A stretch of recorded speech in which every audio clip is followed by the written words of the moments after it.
Hello and welcome to the Plus Your Business Show. It's all an experiment. You'll see. This week we're going to talk about artificial intelligence. We're going to talk about robotic dogs, vacuum cleaners that attack, and joined by David Amerland, we're going to be talking about Google semantic search. And we're going to give them tips, and we're going to give them shout-outs, and we're going to have a very visual show. There we go. Let me bring in David. David here, David's level 5 in the Academy. He's been one of my mentors for the last almost 2 years now. But yeah, he's influenced so much of what I've done and so much of the writing. If you want to understand what we're doing in the Academy, then David's a great example of somebody who is there. So he's a writer, but he's also a deep thinker, and he's a great connector. What he's done is become, I'm willing to say, I think, the world authority in certainly Google semantic search and very likely semantic search as well.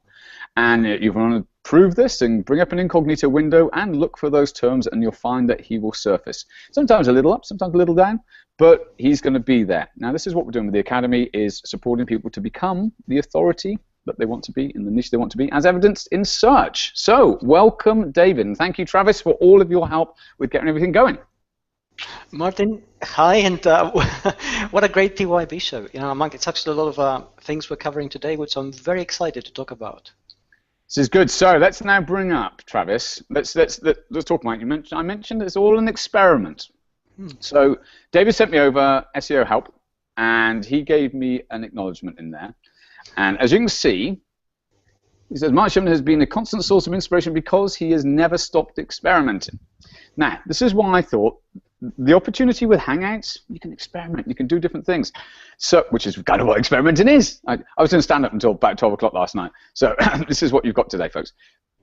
We are going to do something a little different. We're going to show you and give you some content, but we're going to show you how Plus Your Business could be going because of one thing, which is a tip that David's got, which is going to come up in a minute about, actually, we're going to wait. You're going to see. Level 1 tips, level 2 tips, level 3 tips, level 4 tips, and then David's tip. Let's go for it, Travis. Let's bring this up. Let's do this bit first, and then we're going to come to David, and we're going to start getting into the meaty content. People have been asking for tips. Let's just make sure, if you're level 1 in the Academy, that you have your profile picture that people relate to. People, if you put a picture of your dog, it just makes it distant. You want people to trust and to connect with you. So this is why, if you feel comfortable with it, then really do look to put a profile picture if you haven't already. Okay, next tip for everybody, please, Travis. That apparently is me. I had longer hair back then. So I put this post out on the Plus Your Business blog this morning. Thanks so much to James Reynolds and the team for putting together this image. And the tip here is, when people ask you to share their stuff, unless you have a good connection already, it's a bit like people wanting you to make space on your virtual shelves to stock their goods. It's actually what should I say, not good. So that is the level 2 tip, is make sure that you're building relationships and connecting, and then it just naturally happens. Go and check out the blog post and you'll have more information there. Next tip, please, Travis, for the level 3 group, who I've just been with this morning, become the brand you want to be. You know what that means in level 3. Fantastic. Level 4, please, which starts on Monday. And we've got 25 people so far in that. So if you're watching this and you still want to go into level 4, then let me know. Serve the community with great content. And what happens is the community will give you search results. That is what happens effectively in social SEO and through Google+.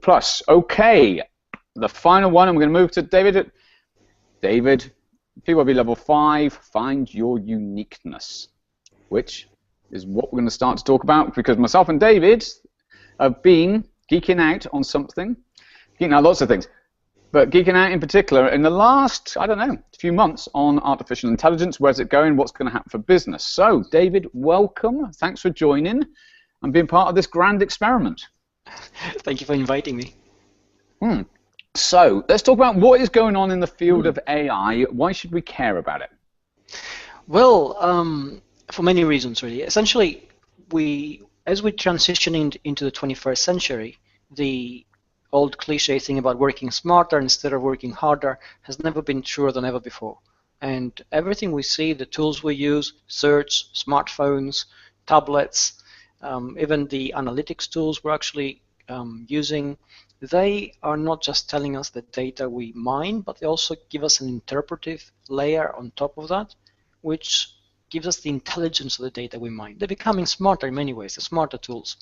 And this is happening constantly, and it's happening on a constantly iterative basis, because they're not inert, they're actually learning all the time. The more we use them, the better they get. The more we use them, the more they learn from what we do. In many ways, we can say that the future is intentional, and it feeds off our own intent, learns from it, and comes back at us in a smarter way. So this is why business tools we use are really critical in terms of how we make those choices, and then how we make the use of the tools we actually choose to use. Well, let's start, because so many people are on Google+, and if you're not on Google+, and you're wondering why Google+ is so important, let's touch on something called DeepMind, David, and what's been going on in relation to that. Well, DeepMind is essentially a machine learning specialist, and for those who don't know, machine learning is essentially using algorithms which, to a certain extent, start off from a standard, a baseline, which is human moderated, and then they learn on their own based on their interaction with the data. And this sounds as crazy as it sounds. You know, you allow essentially a machine loose in a particular set of data and learns from it as it sees the connections between the data itself. The classic example is when YouTube learned to identify cats just by looking at videos. So because that's what everybody does on YouTube. So I mean, you may as well. If you're going to say, well, let's talk about who owns DeepMind. It's a Google company now. Google bought them out relatively recently, and they are informing, in a large extent, semantic search initiative that Google is implementing across all of its products. People think semantic is only in search, but it's not. It's on YouTube, it's on the Android devices, Android search, you can see it in Gmail. There's constant learning and feedback and interaction with the user at a relatively deep level. I mean, anybody who uses Google now, for instance, they'll be blown away by how quickly it learns and how much it learns and how responsive it has become. And Demis Hassabis was the founder of DeepMind, and he's still working with that organization. And he said Google+, he's mentioned Google+ in relation to what they're doing. So this is why it's kind of like what we're doing here, the content that's being created, this is creating a semantic footprint. It has meaning. The connections that we have, the content that we do, everything is data within this environment that can be connected. Let's explain that, because I think it's an important point you're actually making. When you're saying we're creating a semantic, excuse me, a semantic footprint in G+, what is that exactly? Well, let's see that essentially G+ in its entirety is a relatively finite data set. And if you have a machine looking at it, what does it see? It sees data points, i.e. me, you, etc., interacting with content, interacting with each other, interacting with other people. Excuse me. Don't choke. It's never good on the show. No, it's not, I know. Interacting with other people on very specific things. So essentially it learns what we're good at, what we're interested in, what we have an interest in, what are we authorities in, and what we're learning about. And it does that all the time. So there's a fluidity to it that's constantly informed by our actions. You can take some water or something. I don't want you to choke, and I can see. Thank you. I'll get some coffee. So, great. Here's a question coming up from Shell. Hello, Shell. It's like texting on cell phones, which learns what you type. So prescriptive texting. So there's a degree of intelligence that's formed around your actions. Now, Dave, do you talk about keystroke? Was it keystroke that you? That's right. Yes, I use it. I mean, I use it on my phone, and essentially it tells me that I saved 9,000 keystrokes or something over the course of a couple of months. Because it learned the words that you use regularly. That's the point. Is that there's some feedback mechanism. And the phrases. Yeah. That's great. So let's talk about where this is going. In terms of, are we looking at this as an evolutionary staircase? As we bring up the image that we got from waitbotwhy.com, which is an article I shared last week, as Travis moves it in, hopefully we can see this here. So I think we can see this pretty clearly. So the idea here is that we put ourselves on an evolutionary ladder, and we go, do you know what? We've got the monkey there, we've got the chicken there, and if they're low enough down, we'll eat them. Basically, I mean, that's how we are as humans, isn't it? I mean, we just got to go chicken. Yeah, that's fine.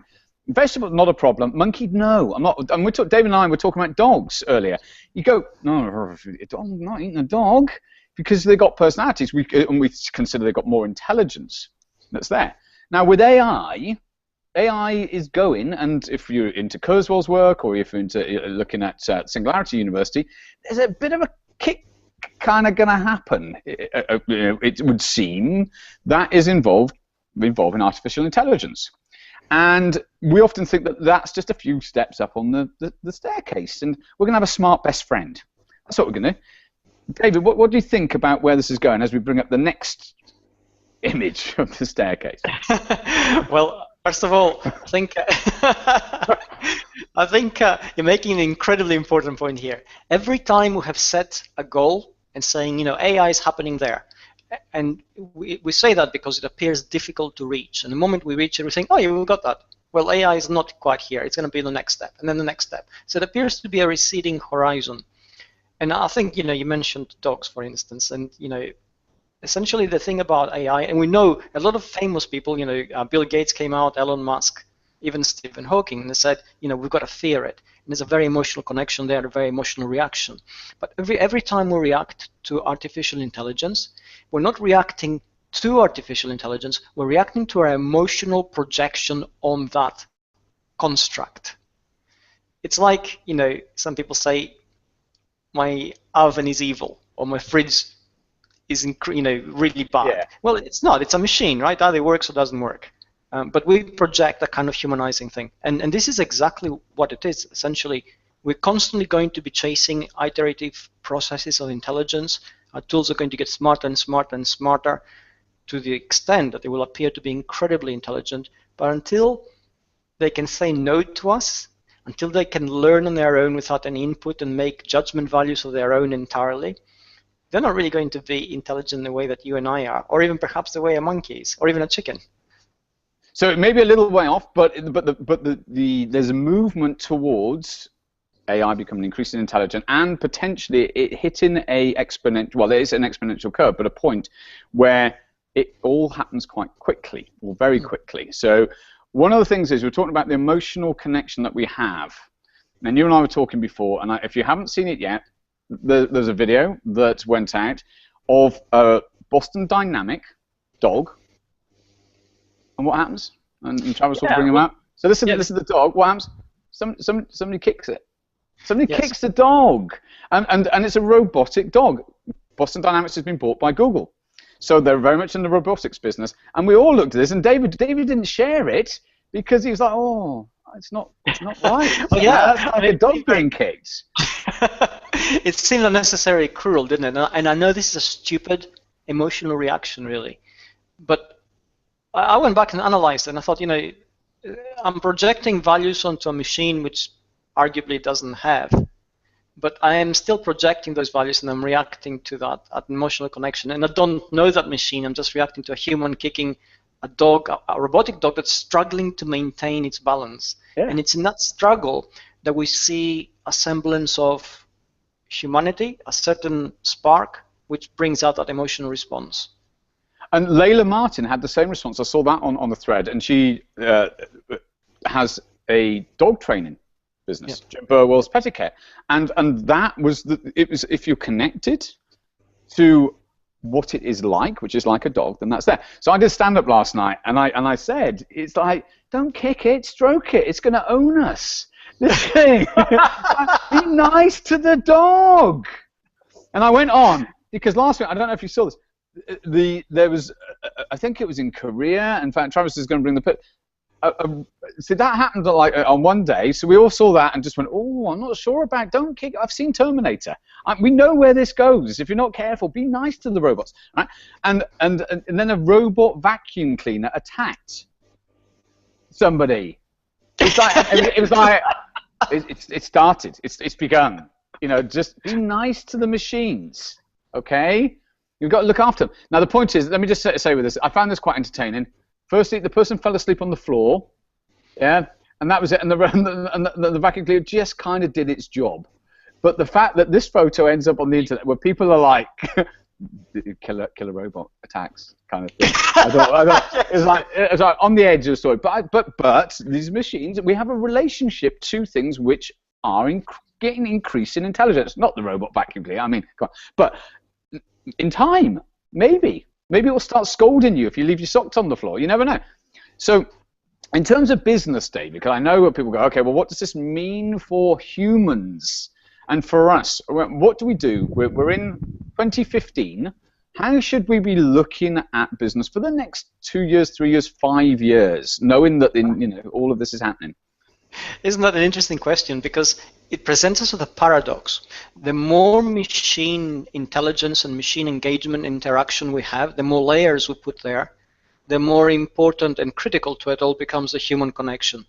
Case in point is G+, which is essentially a machine learning observed system where everybody acquires a certain value and everything you do acquires a certain meaning, but it all comes to nothing if you don't actually mean it. If you try to automate it, it won't work.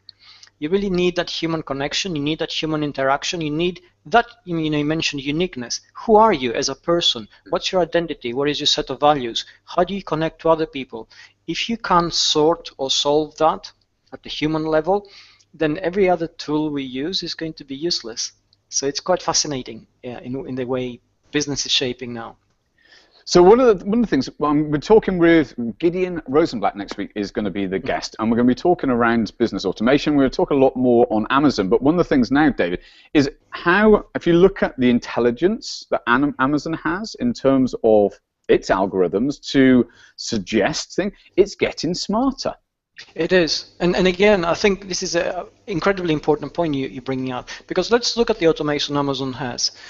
Just the other day, I was looking at, I was on my phone, I was going somewhere, and I had a driver actually, so he was driving, and I was just on my phone, and I was looking at buying something from Amazon, and I was going through a book list which I had to go through on my notebook. I get to Amazon and it tells me, you've already bought this book. I'd forgotten about that. Oh, yeah. I completely forgotten. Yeah. So you should start reading it. This starts nagging you. Yeah. It's on my Kindle version on my Android. Yeah. So, but the thing is, here's the thing. From a business point of view, Amazon lost $10. And really you think it's a business. My fault. I should remember the books I buy. If I want to buy it again, that's nothing to do with them. But they were prepared to use machine intelligence, essentially, to look at the data on my profile, what I was usually scanning, and what I've already done, and tell me, hey, David, you don't want to spend this $10 unless you really want to spend it again, because you've already spent it, you've got that book. And all that machine automation created a human trust point. Now I trust them more, so I'm more willing to do business with them because they safeguarded me at that level. So basically, it's a clever use of technology to create human moments, even though no human was involved. But to do that, Amazon has to understand what's important to me as a person. And they realize that the ability of Amazon to safeguard me from making a silly mistake does mean a lot to me. It does create an emotional response. It does lead to an emotional connection with essentially a big brand. So they've done the hard human thinking at the deep end. Then they thought, how can we make this appear at the customer interface using technology so we don't have a human there who's very expensive? And that, again, comes down to that human connection. Absolutely. And let me I'll be open with people about what we're doing with Plus Your Business right now. We're using a software called Infusionsoft. And what it allows us to do is very much tailor the customer experience. Now, we're only just starting, so I know in a year's time or 2 years' time or 3 years' time, it's very different. But one of the things that we can do is put different footers on the blog based upon the history you have with the site. And it's actually almost like it's a tagging thing within the system. So if you are in level 3 of the academy, you don't want to see about signing up for Quickstarter. So what we're working on is how do we add value for every bit of attention that you give that helps you. And what then happens, it isn't that you just click a button and you go off and have a soulless or heartless experience and just go. It's that it brings you back into the experience of being able to connect. And everyone's available. I'm accessible. I'm here and I have the conversation. But let's have the right conversation for you. So looking at Google Plus, for instance, one of the things that, and this is, you don't need anything else apart from what I'm about to say, is if you curate or your own circles of people who have opted in for certain subject matters, and you then check that box that says send an email, and you send a specific message to them. You're starting to do, from a permission marketing point of view, a tailored experience. It's just a start. Where this then starts to go, or where this is going, is how do you automate that process that those that then want to have that experience with you are the ones that come back. And to do that, that's what we're using. We're using a particular software called Infusionsoft to do that. But all of it is thinking about how do you add value and how do you connect, and how do you get to the point where people come to you and want that conversation. And I think that the days of just sending things out and working a numbers game and hoping that there's it isn't like that anymore. We've got to have a lot more tailored experience, a lot more personal, and to do that, you need intelligent software. Yes, very much so. I mean, and that's where the clever tools and working smarter, not harder, actually comes in. It doesn't mean there's less work involved. If anything, I think the initial point is more detail-driven and more work-related than ever before. But once it's done, then we have really clever tools that allow us to scale that experience and actually make it count, make the person who is at the receptive end, at the receiving end, feel that they're not just a number, and somebody's actually put a lot of thought and effort into their experience. They will continue to do so.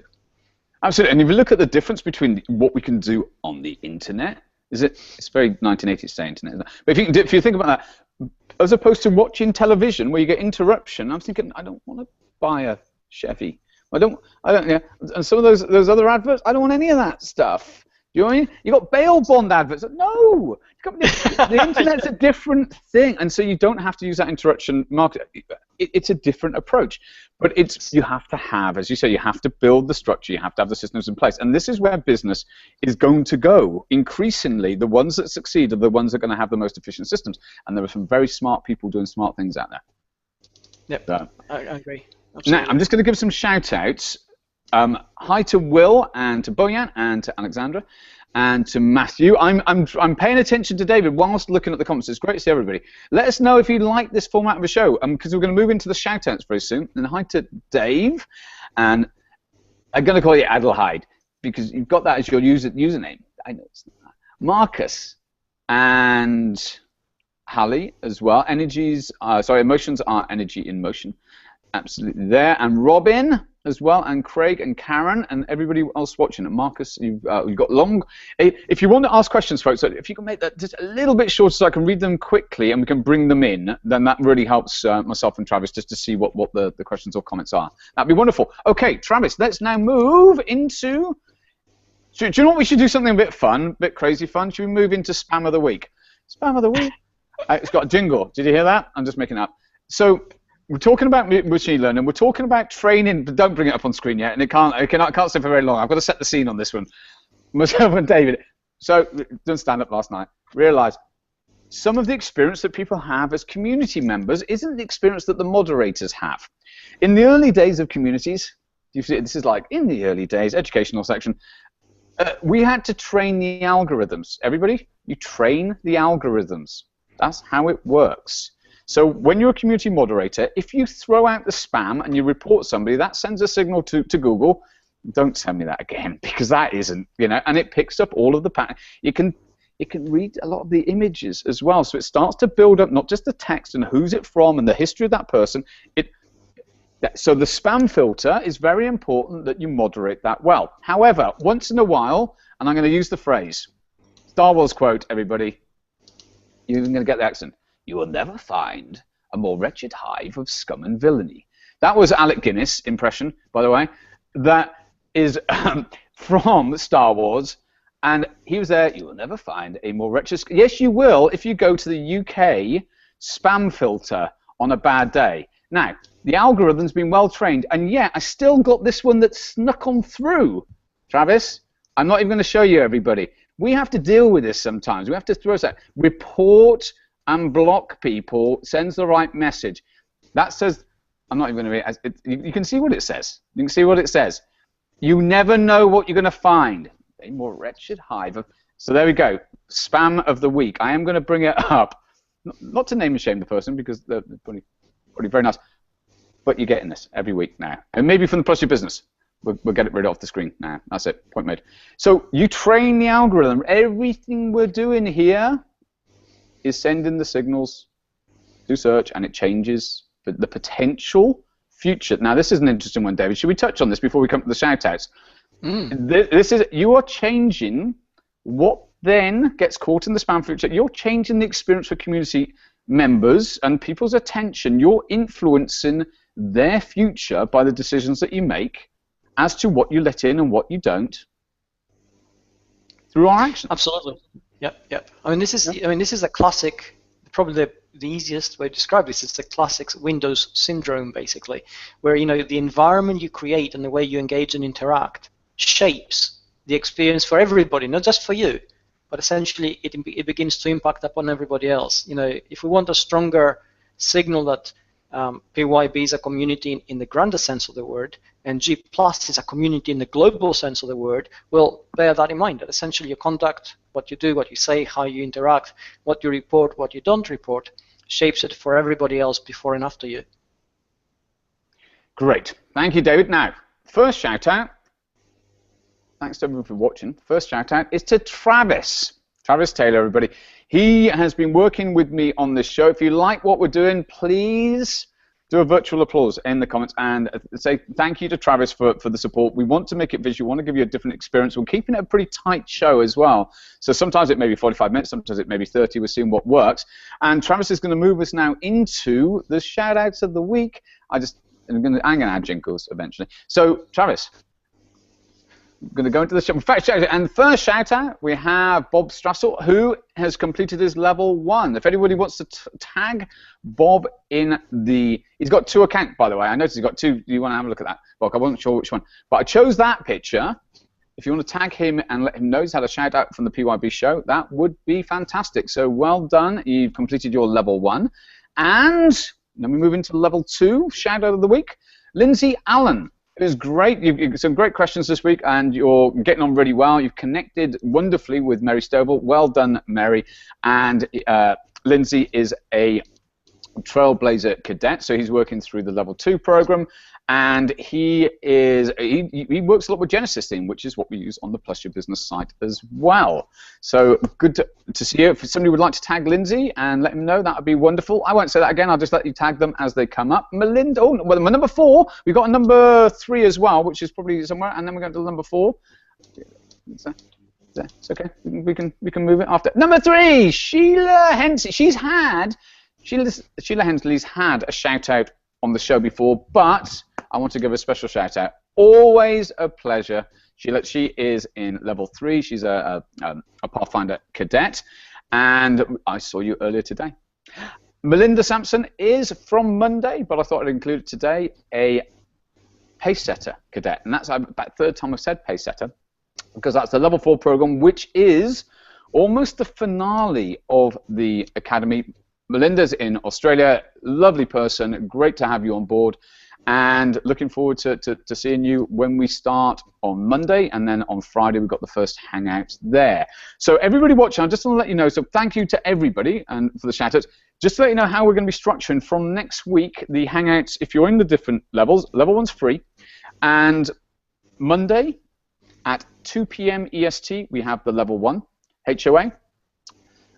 Sorry, but yeah, that's Monday. Tuesday, we have the level 2 at exactly the same time. Wednesday, we have the level 3 at exactly the same time. Thursday, we have the PYB show, which is what you're watching right now at the same time. And then Friday, we have the level 4 at exactly the same time. So we're looking at consistency and structure to make it easy for you to find us when you want to. So thank you, everybody. Thank you to Dave and to Mary and to Steve. And I think we're going to move towards wrapping up. Thank you so much, David, for being the guest on this particular format show. Really enjoyed having you here.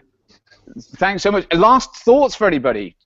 What would you like? Oh, and I've just missed one very quick shout out. Tool of the week, Circloscope. We're going to bring that up. There you go. If everybody wants to, if you want to tag in Circloscope, you want to make sure that you have this tool. There's a free version. They don't know I'm bringing this in. I just want to reinforce they are amazing. They are great with support. The tool is, in my opinion, essential for Google+. Well done, Travis. Excellent. Back to David. Last thoughts, comments? Yes. Well, if there's anything which will give you a competitive advantage, it's something which I see a lot of businesses struggling with right now, of any scale, and that's identity. You really need to know who you are. We've said it before, but you need to know it at many different layers that actually make you up. You know, who are you? Is it the clothes you wear if you're a person, the name you have, the ethnicity you have, and everything else that goes with it? If you're a business, is it the location? Is it the subject matter? Is it your expertise? Is it the way you do customer service? You know, you really need to basically deconstruct it, because that will allow you to make better use of the tools which are available, and also will allow you to project it better when it comes to meeting your audience and your customers. Fantastic. And you want to check out David's book, SEO Help, because it gives you 20 steps. The structure's there. You know where we are as well. I'm Martin Sherrington, and that was the Plus Your Business show. I do stand-up comedy. It's what we got, folks. It's my identity. Find your uniqueness. Thanks to David for all his support. Thanks to Travis, and thank you for watching. Take care. Take care.